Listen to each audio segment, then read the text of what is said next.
don't have any injuries. Can't talk about those right now anyway. So the guys have all been healthy. So that's a good thing. Time's yours.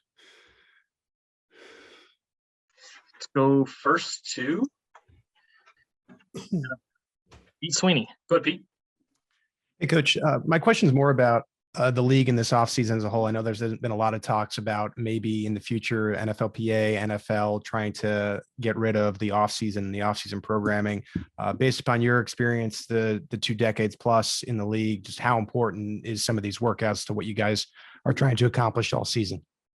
Yeah, so I think it's important the coaches and players do it the right way, and that's give the guys an opportunity to get out of the weight room, get in. Well, they do their weightlifting, but get out of the weight room and do some football. I mean, if they don't do it here, they're going to do it on their own, and we got good facilities and field for them.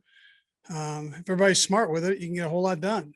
In particular, some of the new stuff you want to work on, or some of the things from your off-season studies that you can get coordinated. So, and write up from what was going on during the season. So, I think it's a win-win if it's handled right. Yeah, and I think the way it's set up right now is good. I think the time with the players has been good, and you can ask our guys, but I think it's been productive.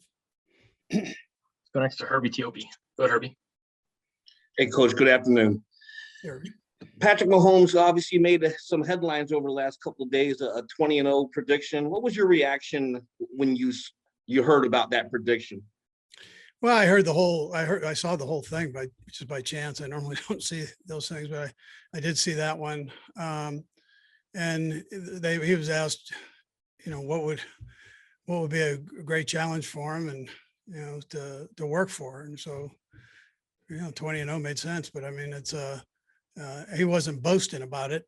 That's not what he was doing. But he just said that would be a great challenge, which it would be. I mean, we've got a pretty stiff schedule and some great competition that we're going to play against. So I felt like he was really saying, listen, we all need to get busy and work our tail off because of that. So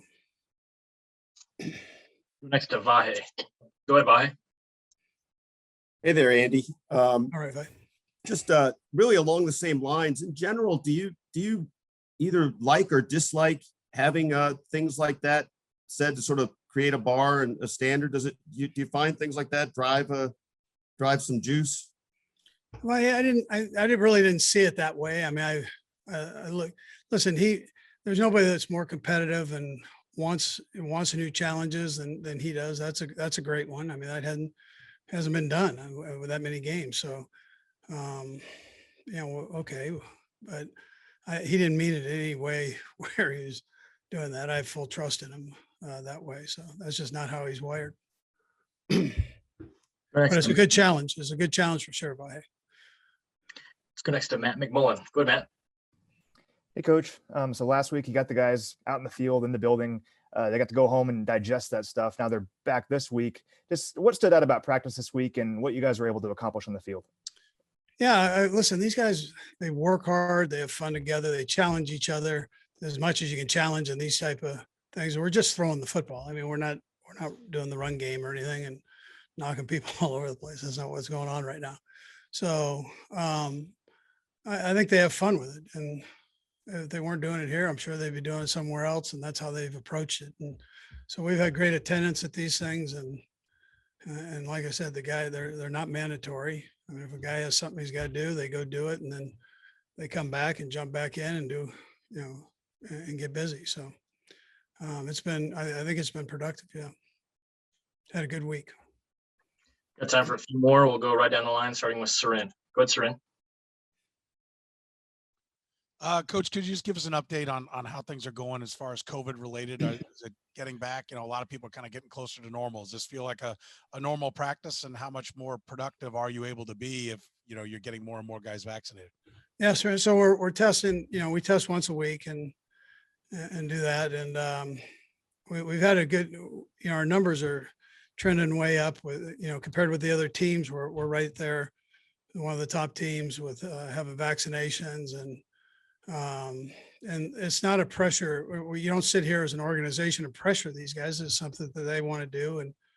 And so that's where we're at. And it's been, it feels good to be able to go out on the field without a mask and practice, and your mind's not onto what you have to do next as far as COVID, but on what you need to do next for the football part of it. And that is one less distraction there, that way. Let's go next to Matt Derrick. Go ahead, Matt. Hey, Coach, later we're going to get the chance to talk to Clint Flagel for the first time. And, that's a guy who's obviously had a lot of experience with Spags and been around the league. What's the value of having a voice like that and a coach like that joining Spags, and especially somebody who can work with the young linebackers that you've drafted? Yeah, Matt, Ken, he's been, I was with him for a long time at the college level, and then he was with Spags at the college level for a stop, and also, excuse me, in the NFL. The one unique thing about that defensive staff is, you throw Ken in the mix. House has been with them, and Brendan's been with them, and they all kind of know each other. And David and Sam, Sam played for Spags, and David worked with him in New York. David worked with Spags in New York. So there's a tie in there. There's a connection, and so they can get a lot of work done and give the players a lot of good information, and they kind of know what each other's thinking. And Ken's case, he was Spags' defense coordinator. So Spags got a lot of trust in him, obviously, and rightly so. And he can give him projects or whatever. He's coaching the outside linebackers right now, but he trusts them for doing projects or whatever. We'll go last to Nate Taylor. Go ahead, Nate. Hello, Andy. All right, Nate.